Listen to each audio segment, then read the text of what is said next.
لیکن یہ کہ امام مہدی کی حکومت قائم کرنے کے لیے کون لوگ آئیں گے؟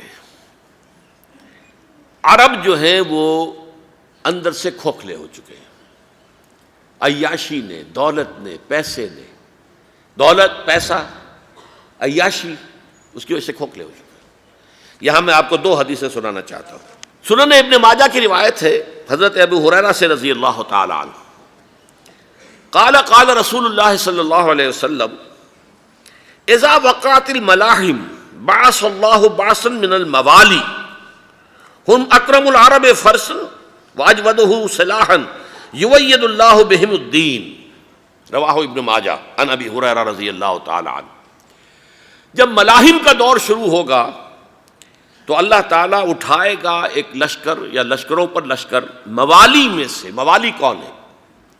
عربوں نے جب فتح کیا تھا اس پورے علاقے کو خلافت راشدہ کے دوران، اور پھر وہ لوگ جو ہے، ایک رائے تو یہ تھی کہ انہیں غلام بنایا جائے سارے آبادیوں کو، لیکن یہ کہ حضرت عمر کا اجتہاد تھا، اس کے مطابق جو ان کو غلام نہیں بنایا گیا تو وہ موالی کی حیثیت رکھتے ہیں۔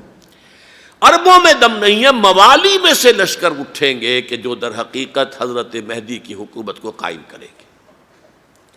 دوسری حدیث سنیے، عن عبداللہ ابن الحارث رضی اللہ تعالی عنہ، اور یہ ابن ماجہ کی روایت ہے، قال قال رسول اللہ صلی اللہ علیہ وسلم یخرج الناس من المشرق فیوطئون للمہدی یعنی سلطانہ، لشکر نکلیں گے، لوگ آئیں گے مشرق سے، اور وہ حضرت مہدی کی حکومت کو جمائیں گے اور قائم کریں گے۔ اب ذرا نوٹ کیجئے کہ جزیرہ نما عرب کے مشرق میں کون سے ملک ہیں؟ تین: ایران، افغانستان، پاکستان۔ یہ تین سالڈ مسلم ممالک، مسلم آبادی اکثریت۔ ویسے تو یہ کہ آگے ہندوستان میں 20 کروڑ مسلمان ہیں، لیکن وہ 20 کروڑ جو ہیں وہ تو 80 کروڑ کے اندر تحلیل ہو جاتے ہیں غیر مسلموں میں، لیکن یہاں جو معاملہ ہے یہ غالب اکثریت کے۔ ان میں سے ایران کا معاملہ جہاں تک ہے، نمبر 1 یہ کہ وہ شیعہ عقائد کے حصار میں بند ہے، اس سے ادھر ادھر ہونا اس کے لیے ممکن نہیں۔ حدیث میں یہ بھی آتا کہ اصفہان سے 70,000 یہودی دجال کا ساتھ دیں گے۔ لیکن بہرحال خراسان ایک صوبہ ہے افغانستان کا اس وقت بھی، شمال مشرقی کونے میں، مجھے امید ہے وہاں سے خیر کی، کیونکہ خراسان کا لفظ وہاں پہ شامل ہے، اور حضور کی حدیث میں بعد میں آپ کو سناؤں گا کہ خراسان سے فوجیں چلیں گی جو یروشلم کو دوبارہ حاصل کریں گی، فتح کریں گی۔ جیسے پہلے یروشلم کھویا عربوں نے تھا، دوبارہ حاصل کیا تھا کرد نے، کرد خون صلاح الدین ایوبی رحمۃ اللہ علیہ، ایسے اب پھر عربوں نے کھویا ہے، لیکن لینے والے خراسان سے لشکر آئیں گے۔ یخرج من خراسان رایات سود لا یردھا شیء حتی تنصب بإیلیا، خراسان کے علاقے سے کالے علم لے کر لشکر چلیں گے جن کے رخ کو کوئی موڑ نہیں سکے گا جب تک کہ وہ جا کر یروشلم میں نصب نہ ہو جائے۔ اس کے بعد نام آتا ہے پاکستان کا۔ یہ ہے میری اور آپ کی داستان، اور یہ ہے سبب جس کی وجہ سے کہ میں آپ سے یہ گفتگو کر رہا ہوں۔ اصل میں تو کس لیے؟ محض ایک علمی استفادہ، محض اپنی بات آراء کو ظاہر کرنے کا شوق نہیں، بلکہ یہ کہ اپنی ذمہ داری ہم پہچانیں کہ ہم کس مقام پر کھڑے ہیں۔ دیکھیے، اس پاکستان کے بارے میں یا ہندوستان کے بارے میں علامہ اقبال نے کہا تھا اپنے ترانہ ملی میں، میر عرب کو آئی ٹھنڈی ہوا جہاں سے، میرا وطن وہی ہے، میرا وطن وہی ہے۔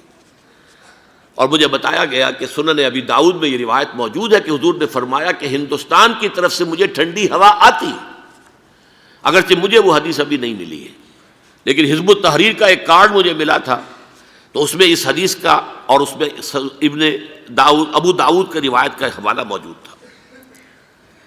لیکن میں جو چیز آپ کو بتا چکا ہوں وہ یہ کہ الف ثانی کا پورا تجدیدی کارنامہ اس ہندوستان کی سرزمین میں ہوا۔ مجدد الف ثانی شیخ احمد سرندی، شاہ ولی اللہ دہلوی، سید احمد بریلوی، وہ تو ہمارے پاکستان میں آ کر جو ہے ان کا خون جذب ہوا ارض پاکستان میں۔ پھر شیخ الہند مولانا محمود حسن۔ تحریک خلافت چلی تو صرف ہندوستان میں چلی اور کہیں نہیں چلی۔ آزادی کی تحریک چلی پوری دنیا میں، وہ نیشنلزم کی بنیاد پر چلی، ملے نیشنلزم، عرب نیشنلزم، ترک نیشنلزم۔ ہمارے ہاں چلی تو اسلام کے نام پر، پاکستان کا مطلب کیا؟ لا الہ الا اللہ۔ پھر پاکستان قائم ہوا معجزے کے طور پر، بلکہ نازل ہوا ہے لیلۃ القدر میں، انا انزلناہ فی لیلۃ القدر، جیسے قرآن نازل ہوا لیلۃ القدر میں، یہ پاکستان بھی نازل ہوا لیلۃ القدر میں۔ اس کا برقرار رہنا ابھی تک معجزہ ہے۔ ہندو یہ سمجھتا تھا، کانگریس سمجھتی تھی کہ جھٹپٹ ختم ہو جائے گا۔ پھر یہ کہ اس کا قرارداد مقاصد کا پاس ہو جانا، مزید بھی اور اضافی دفعات دستور میں آ جانا، اب کمرشل انٹرسٹ کو ربا قرار دے کر حرام قرار دینا، یہ سارے لینڈ مارکس ہیں کہ جو اشارہ کر رہے ہیں کسی چیز کی طرف، معاملہ کدھر جا رہا ہے۔ پھر یہ کہ یہ جو 14ویں صدی کے مجدد تھے شیخ الہند، اس کے بعد سے کچھ ایسی شخصیتیں عظیم پیدا ہوئی ہیں ہند میں، جن کو میں سمجھتا ہوں کہ 14ویں صدی کے مجدد اور 15ویں صدی کے مجدد کے درمیان یہ 15ویں صدی کے مجدد کی راہ کو سیدھا کرنے والے، جیسے کہ حضرت یحییٰ نے کہا تھا میں تو آنے والے کا راستہ سیدھا کر رہا ہوں حضرت عیسیٰ کے لیے، ایسے ہی 15ویں صدی کے لیے امام مہدی کے لیے راستہ صاف کرنے والے سب سے پہلے علامہ اقبال، جنہوں نے اسلام کا تصور دین کی حیثیت سے دوبارہ زندہ کیا ہے، ورنہ اسلام ایک مذہب کی شکل اختیار کر چکا تھا۔ پھر مولانا مودودی، مولانا ابوالکلام آزاد حکومت الہیہ کے نعرے کے ساتھ میدان میں آئے۔ یہ اقبال نے جو تصور پیش کیا تھا اس پر عملی جد و جہد کے لیے حزب اللہ قائم ہوئی۔ نوٹ کر لیجئے 11 برس کا فرق ہے عمر کا علامہ اقبال کے اور ابوالکلام کے، اور 1913 میں جب حزب اللہ قائم کی ہے اس وقت علامہ اقبال کی ملی شاعری اپنے عروج کو پہنچ چکی تھی۔ پھر یہ کہ علامہ اقبال کے بعد تعمیل جو ہے اس کام کی وہ ابوالکلام نے کی، لیکن روایتی علماء کی شدید مخالفت کی وجہ سے وہ بددل ہو کر چھوڑ گئے، کانگریس میں شامل ہو گئے، بساط جو ہے حزب اللہ کی انہوں نے لپیٹ دی۔ پھر مولانا مودودی آئے، انہوں نے وہ ڈور جو ہے اس کا سرا تھاما، جماعت اسلامی قائم کی حکومت الہیہ ہی کے قیام کے لیے۔ اگرچہ میرے نزدیک یہ کہ وہ انتخابی اور ایک قومی سیاست کی ایک جماعت بن کر پاکستان میں جو ہے دلدل میں پھنس گئی ہے، اب ہم اس کی کوشش کر رہے ہیں، تنظیم اسلامی اور یہ تحریک خلافت جس کے تحت یہ جلسہ ہو رہا ہے، یہ ساری چیزیں وہ ہیں کہ آپ کو سوائے پاکستان کے اور کہیں نہیں ملیں گی پوری دنیا میں۔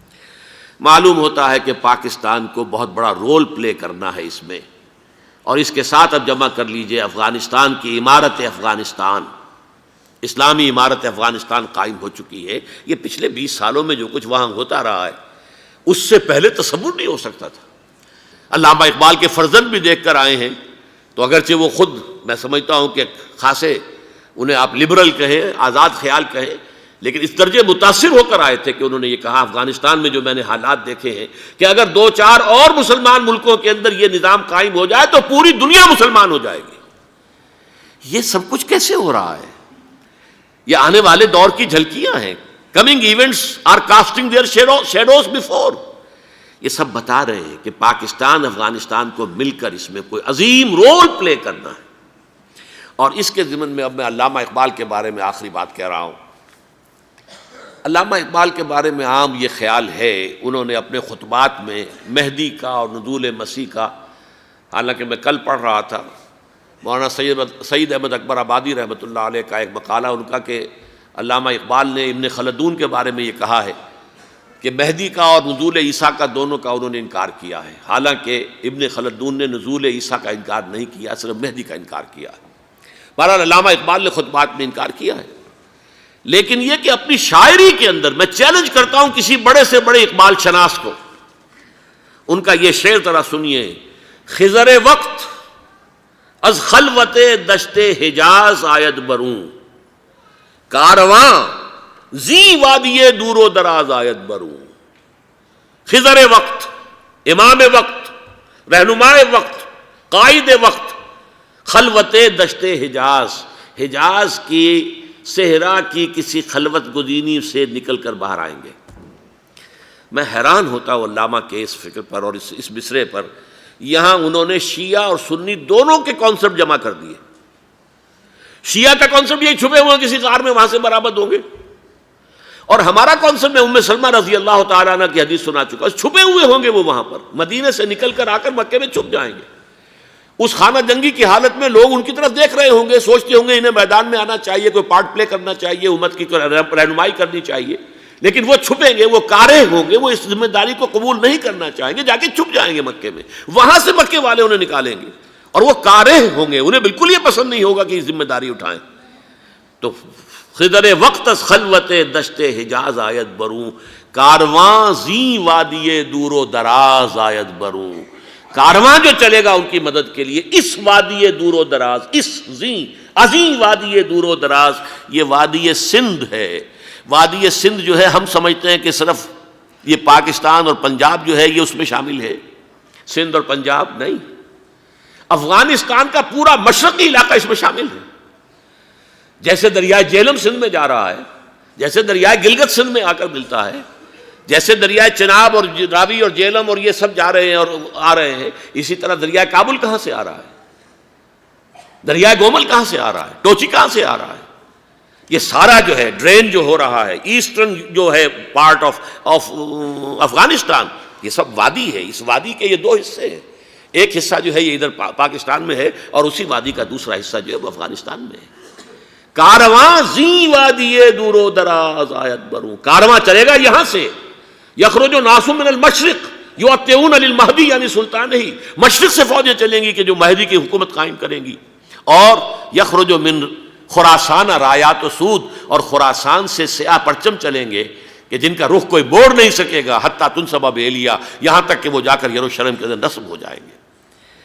حضرات، میں ایک میری گفتگو کا حصہ باقی تھا لیکن میں اسے چھوڑ رہا ہوں، اس لیے کہ گلوبلائزیشن جو اس کی ہوگی، جو خلافت علی منہاج النبوہ کی تجرید کامل حضرت مہدی کے ہاتھوں عرب میں ہوگی، اس سے پہلے اس کے لیے محنت، کوشش، جد و جہد پاکستان اور افغانستان میں ہو چکی ہوگی جو اسے سپورٹ کرے گی اور وہاں جا کر حکومت قائم کرے گی۔